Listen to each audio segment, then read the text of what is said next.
2 years passed since that first mistake, enough time for silence to heal, but not enough for the memories to fade. The three kings of Briarwood weren't kids anymore. Life had started pulling them in different directions. Mullick was in his second year of community college, studying design, but dreaming bigger, always dreaming bigger. Trey was working double shifts at the auto shop to help his mom with rent. Devin was hustling part-time, bouncing between jobs and schemes, still loud, still loyal, still holding the group together by sheer will. They still met every Friday night at the old court, though.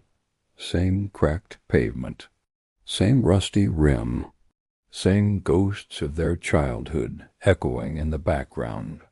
Those nights were sacred, a ritual, a reminder of who they were before the world started demanding answers. But that summer the ritual changed because of Keisha. She wasn't from the block, she was from across town, where the houses had real lawns and the air smelled like money and freedom. Keisha came to Briarwood for her cousin's birthday cookout, and that's where Malik first saw her, standing by the grill, sunlight turning her braids gold. He felt it immediately, that pull, that spark that had burned him before. But this time was different, because she was with Devin. Devin introduced her proudly, one arm around her waist, the other holding a red cup like a trophy. "You'll meet my girl, Keisha. Don't she look good?" Malik smiled, shook her hand, said all the right words. But inside, something dangerous flickered.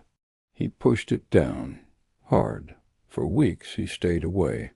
But Keisha wasn't the kind of girl you could ignore. It started innocent, or at least that's what Malik told himself. She followed him on Instagram. He liked a photo. She commented on a story. Then came the messages. Late-night check-ins that turned into full-blown conversations. They talked about everything. Music, dreams, the pressure of being the strong one for everyone else. "Devin don't really get me like that," she typed one night.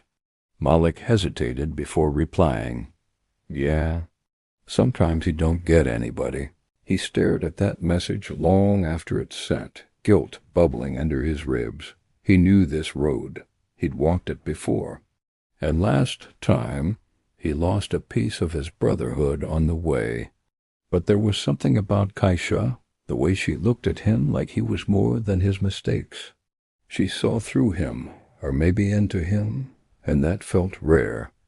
They started meeting in small, secret moments, a drive to nowhere, a coffee on the other side of town, a quiet talk in her car after Devin dropped her off.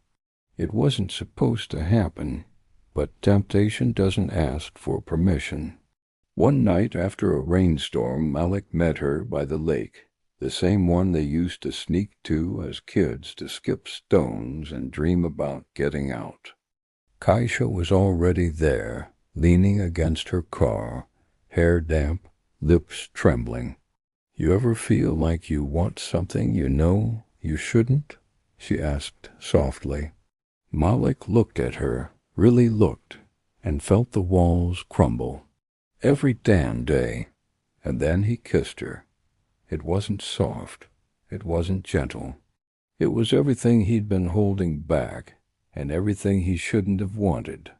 The guilt hit him immediately. Devin's face flashed in his mind. The loud laugh, the loyalty, the way he used to say, "Ain't nothing ever gonna break us, bro." Malik pulled away. "We can't do this." Keisha just stared at him, eyes glistening. "Then don't come back here again."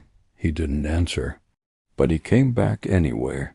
For 3 weeks they hid in shadows, living in a secret that burned hotter every time they tried to cool it down. Then, as always, secrets started to leak. Devin wasn't stupid. He started noticing. The long stares, the sudden silences, the nervous laughter when Malik came around. One night, Malik found him waiting at the court. Same spot, same cracked backboard, same echo of betrayal. Devon didn't yell, didn't swing. He just stood there, dribbling a ball slowly, rhythm steady, eyes cold. "You," Devon said, voice low. "You ever think you might just be cursed, bro?" Malik frowned. "What you talking about?" Devon bounced the ball again. Thud, thud. Every time. Every damn time. You take what ain't yours. And you always got some reason why it just happened. Malik's mouth went dry. Nah. Devon cut him off. "Don't even start." He tossed the ball hard. It hit Malik's chest and rolled away into the dark. Then he turned and walked off, leaving Malik standing there, guilt pressing down like the whole neighborhood was watching. That night, Malik sat on his apartment floor, phone buzzing nonstop. Kaisha's name lit up the screen again and again. He couldn't answer. For the first time, he didn't know if he wanted love or forgiveness, or if he even deserved either. He finally picked up around 2 a.m. "Malik," Kaisha whispered. "He knows."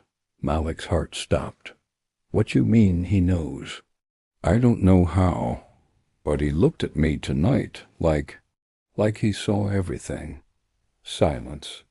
Malik could hear her breathing, shaking. He wanted to tell her it would be okay, that they'd figure it out, but he couldn't lie anymore. "Maybe," he said finally, "this is what I deserve." Devon's words echoed in his head long after the call ended.